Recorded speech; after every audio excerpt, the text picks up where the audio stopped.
जय हिंद दोस्तों, कैसे हैं। उम्मीद करता हूं आप सभी अच्छे होंगे।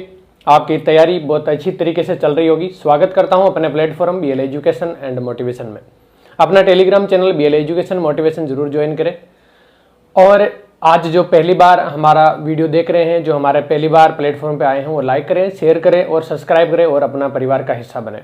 तो आज लाइक ठोक दो और शेयर भी कर दो सभी को, ताकि सभी को पता चल जाए। आज इस वीडियो के माध्यम से उन तमाम स्टूडेंट, तमाम उन भाई बहनों को जो इसके लिए इंतजार में थे। बहुत दिनों से मेरे पास ये कमेंट आ रहे थे कि सर सीईटी के बारे में हमें कुछ बताओ कि इसकी कट ऑफ कितनी जाएगी, कितने वाले हम आगे तैयारी करें भर्ती की या नहीं करें, हमारे इतने नंबर आ रहे हैं, हम पास होंगे कि नहीं होंगे।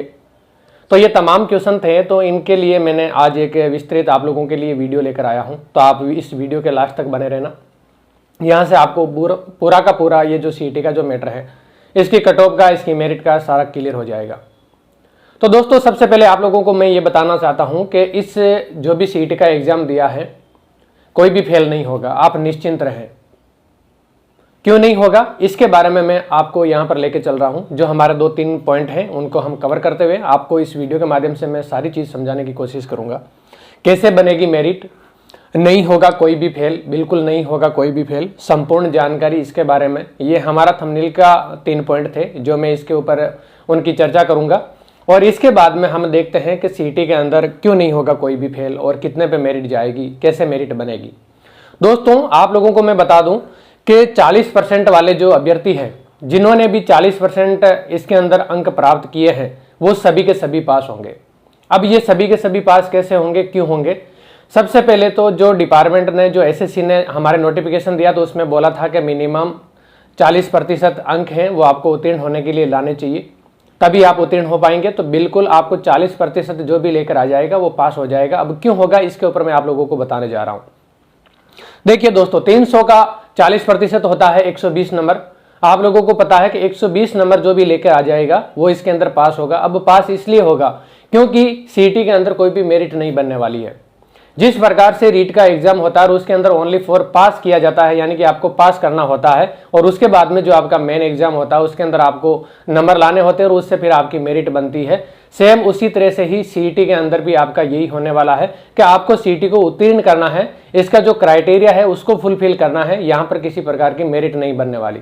मेरिट इसलिए नहीं बनेगी क्योंकि यहाँ पर कोई भी ये भर्ती का एग्जाम नहीं है, ये एक कॉमन एंट्रेंस एग्जाम है आपका। यानी कि आप किसी भी एग्जाम को देने के लिए एलिजिबल है।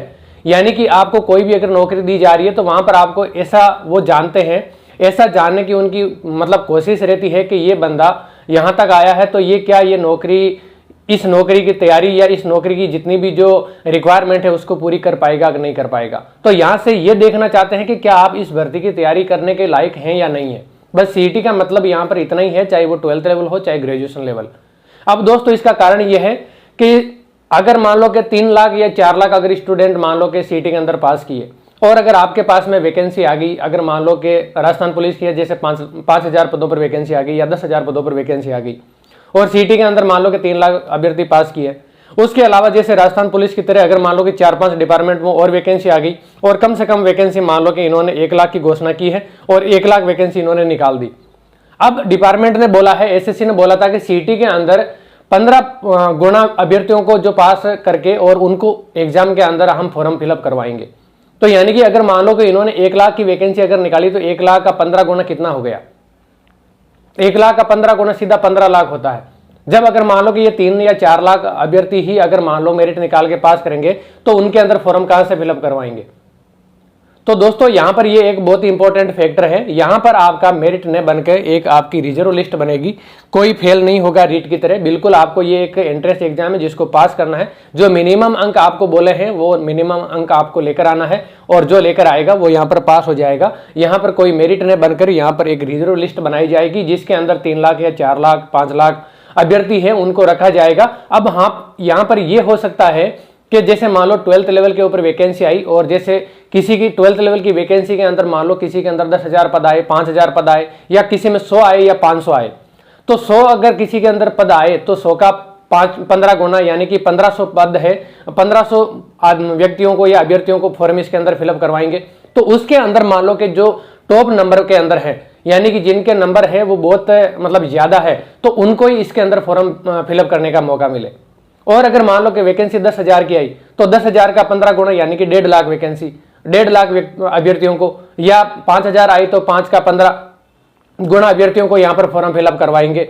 उनको है जो मान लो कि ज्यादा अभ्यर्थियों को वहां पर फॉर्म फिलअप करने का मौका मिल जाए, यहां पर ये हो सकता है। बाकी ये नहीं कि यहां पर सभी फेल हो जाए, क्योंकि अगर मान लो सीटी है, सीटी को 1 साल के लिए वैलिड किया है, तो 1 साल इस भर्ती के अंदर जितने भी पास किए और इस साल की जो वैकेंसी है उनको उसके अंदर फॉर्म फिलअप करवाया जाएगा। और अगर मान लो इस वैकेंसी के अंदर अगर बंदे नहीं मिले, मान लो कि वैकेंसी जिस सीटी के अंदर जितने पास किए उससे ज्यादा अगर वैकेंसी आ गई, तो उसके अंदर बाद में फिर से मेरिट थोड़े निकालेंगे इसके अंदर।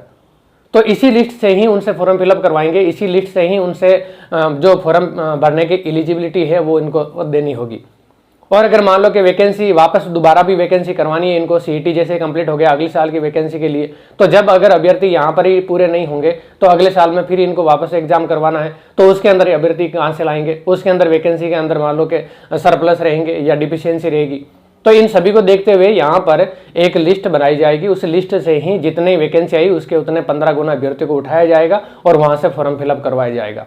तो आप निश्चिंत रहें, जिसके भी 120 नंबर बन रहे हैं, 120 नंबर या इससे अबाव नंबर बन रहे हैं, वो लगभग पूरे पास होने के 100% पास होने के उनके पूरे चांस है। क्योंकि जहां तक अभी उम्मीद है और जहां तक जितनी भी जो जानकारी आ रही है उस जानकारी से या जो भी स्टूडेंट के फेवर के अंदर जो काम कर रहे हैं उनसे सभी से अगर मिला जुला के अगर हम देखें तो इसी तरह का ही माहौल बन रहा है। तो आप निश्चिंत रहें, जिसका भी अगर पेपर के अंदर अगर 120 नंबर या इससे ऊपर आ रहे हैं तो वो अपने आगे की पेपर की तैयारी करें, अपने जो भी एग्जाम है जो आपने डिसाइड करा उनकी तैयारी करें। क्योंकि सीईटी की जो सिलेबस है ये का यही सिलेबस राजस्थान की जितनी भी जो भर्तियां हैं उनके अंदर रहने वाला है। तो आप इसी को अगर बार बार रिवाइज करते रहेंगे तो आप आराम से निश्चिंत होकर इसकी तैयारी करें और जो भी आने वाली भर्ती है उसके अंदर फॉर्म फिलअप करें, फॉर्म भी फिलअप कर पाएंगे और आप उसके अंदर उत्तीर्ण भी हो पाएंगे।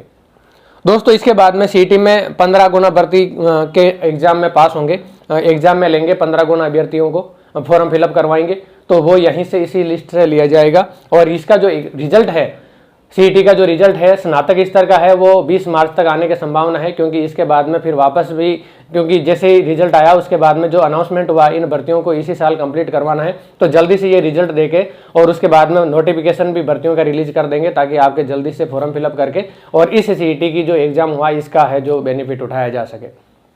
और इसके बाद में कुछ दिनों बाद में आपका 12th लेवल की सीईटी का भी रिजल्ट आ जाएगा। तो आप निश्चिंत होकर तैयारी करें और आप बिल्कुल घबराने की जरूरत नहीं है। आपका जो पेपर है वो आप जिसका भी 40% से भी अगर अबाव है तो वो भी पास होने के पूरे यहाँ पर चांस है। अभी तक जो भी चल रहा है उस हिसाब से, बाकी जैसे भी नोटिफिकेशन आता है उसके आधार पर हम देखेंगे। बाकी आप अभी तैयारी के अंदर अपने लगे, एक प्रॉपर वे के अंदर, एक प्रॉपर गाइडेंस के साथ में आप अपनी तैयारी करें, अपने जितने भी जो एग्जाम है उनकी तैयारी करें। सीईटी के अंदर जो सिलेबस है वो का वही एसएससी एमटीएस के अंदर है, जिसके अंदर काफ़ी मात्रा में वैकेंसी आती है, तो आप उसकी भी तैयारी कर सकते हैं क्योंकि उसके अंदर आपको अलग से कुछ नहीं पढ़ने की जरूरत है। तो मैं उम्मीद करता हूँ आपको ये इन्फॉर्मेशन समझ में आई होगी और हमारे साथ में बने रहेंगे। अब तो लाइक कर दो, अब तो शेयर कर दो सभी को। जय हिंद, जय भारत।